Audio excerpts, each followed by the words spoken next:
prenons le cas du golfe d'Anjou. Là, il y a deux visions, que vous n'avez pas la même vision. Sur plusieurs sujets, vos visions se sont rapprochées. Le commentaire, que je referme la parenthèse. Pour le golfe d'Anjou, est-ce qu'on protège ou on développe? On protège. Débat. On développe, mais on ne peut pas faire du développement économique au détriment du développement vert.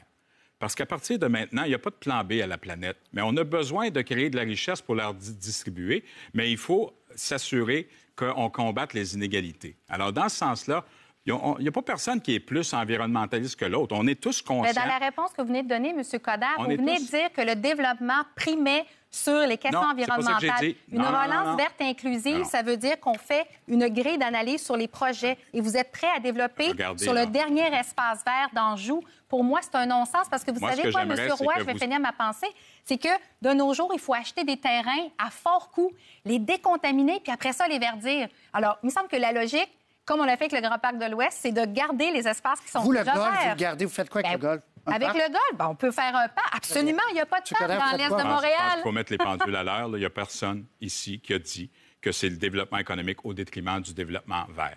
On a toujours travaillé en ce sens-là, puis on n'a plus le choix de le faire de toute façon. Mais à un moment donné, il ne faut pas juste dire on va acheter des terrains puis on n'a pas tout l'argent pour le payer. L'autre élément, j'aime ça, vous êtes audacieuse. Alors pourquoi qu'on n'a pas encore interdit le mazout, puis vous l'aviez dans les bâtiments, puis vous aviez dit que vous étiez pour le faire? Oui, il est interdit. Pourquoi? Bon, alors clairement, on s'en va sur un élément très précis, mais écoutez, ça va me faire plaisir de vous dire... Non, mais c'est toujours précis.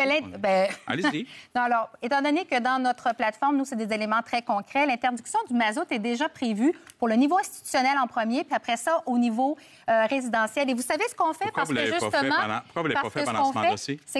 Parce que, justement, nous, on accompagne les citoyens. Il y a plein de gens, dont des personnes aînées dans leur vieille maison, qui ont des trucs au mazout.